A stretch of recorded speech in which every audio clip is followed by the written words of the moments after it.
Welcome to the France 24 interview. I'm Philip Crowther in Washington, D.C. Our guest today for this interview is the highest-ranked NATO commander here in the United States, also the highest-ranked French commander within NATO, and since September of this year, Supreme Allied Commander Transformation, based in Norfolk in the state of Virginia. General Jean-Paul Paloméros is our guest for the France 24 interview today. Thank you very much for joining us. That's my pleasure. Well, let's start with the news of the day, or the news of the last few weeks, months, even years almost. The current plans for deployment of Patriot missiles on the Turkish border with Syria, we're expecting them to be in place at the start of 2013. Do you expect them to be used?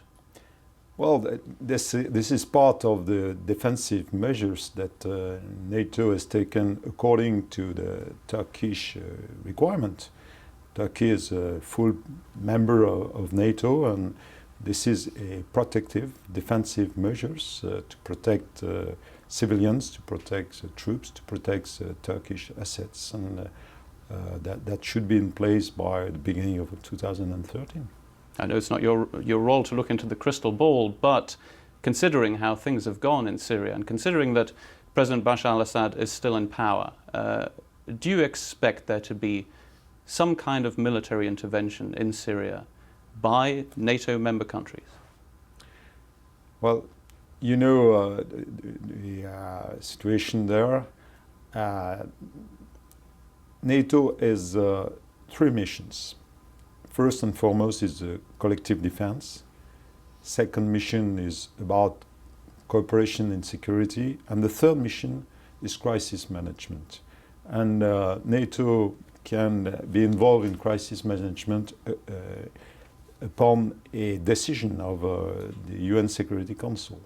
So until such decision occur, there is no way of NATO intervening. It's not part of its core missions, and it's just upon the national community to decide what we should do. But obviously NATO is always ready to do its job when it is asked, as it was the case in Libya. It is still the case in Afghanistan. It was the case in Kosovo as well. Let's stay with Syria. And we have heard repeatedly over the last few weeks that the United States is willing to do something if a red line is crossed, that red line being the use of chemical weapons. What does that something mean? That is something that hasn't really been explained by the Obama administration. We are left guessing whether this might be a military intervention or another return to the United Nations Security Council. What is this red line? You know, it is for the nations to answer themselves to that question. NATO, and I explained to you what are the core missions of NATO. NATO first and foremost mission is a collective defense, and that's why we will deploy those Patriot missiles, very effective against any air defense threat, but air threat, I would say. Apart that, I cannot say what would be the answer from each country to this kind of risk. What I can tell you is that the NATO forces are trained against chemical threat like against any other form of threat. This is part of our core tasks, to train the people against those threats and to protect the population, to protect the assets, the civilians against this kind of threats. Let's look at the last, well, I presume you could call it a war that NATO participated in or intervened in. That was Libya. I presume you would call that an example of how NATO managed to adapt to modern warfare. And you were the head of the French Air Force at the time. Is that the kind of intervention that NATO is ready to stage somewhere else? The obvious example would be Syria. Is that the kind of operation that NATO is ready to do very, very quickly? This is the typical crisis management operations. What is true is that not a single crisis will wait for us. I'd say we must be able to react as rapidly as possible, and Libya was a perfect case for that. We were called upon less than 36 hours after the UN United Nations Security Council put together and voted the resolution. So, and that was quite a demonstration. And we used, obviously, the air power to do that in the first instance, and afterwards combined joint forces. And not only NATO countries, but as well some partners took part in that. And the point is that NATO was ready. Secondly, there was enough interoperability between us that we were able to share this operation, and all the countries were able to take their full part in these operations, and we were effective at the end of the day, because we achieved the political aim in protecting the population, in putting peace at the end of the day in this country. Well, that NATO intervention came at a time of pretty severe budget cuts within the French military, within NATO as a whole, within a lot of NATO member countries. Is that an example of how NATO might move into the future? We are looking at severe budget cuts, ongoing budget cuts within member states, and particularly the United States, potentially once the infamous fiscal cliff happens. Is NATO really forced to adapt quickly here to a lack of money? Firstly, we have to plan together for the future. So each nation is responsible for planning its own capability according to its own strategic vision.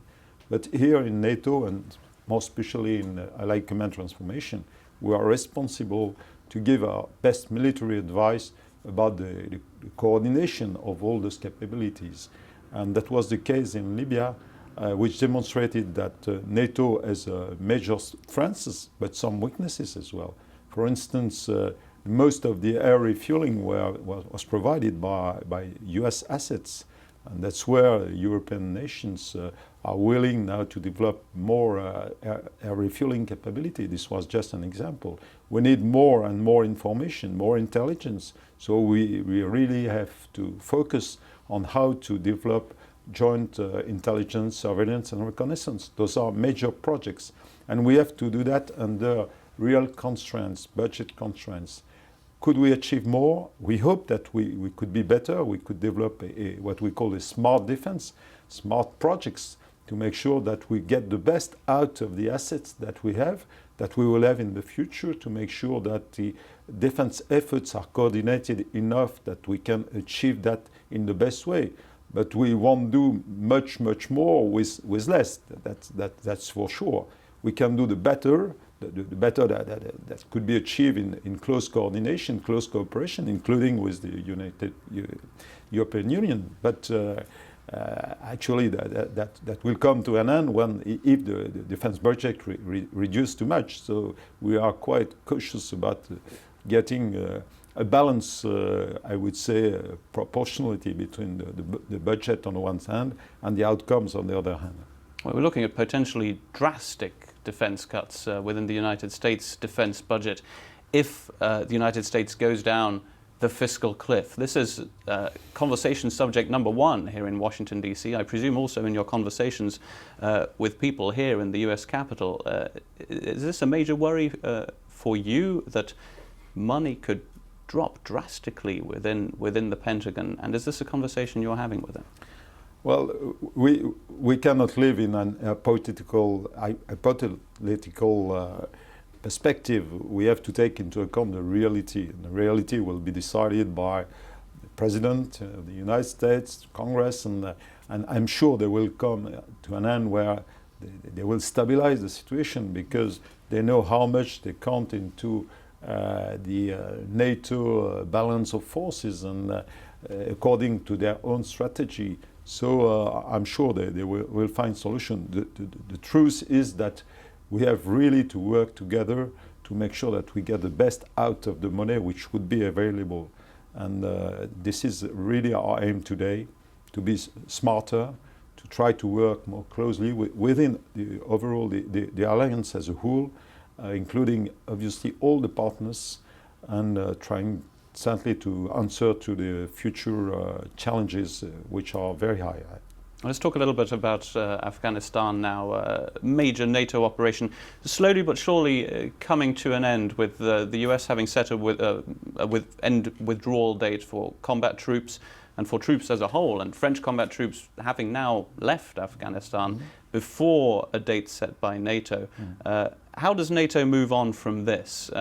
So many service members have served in Afghanistan. What does NATO do now, moving on from a war scenario to pretty much nothing?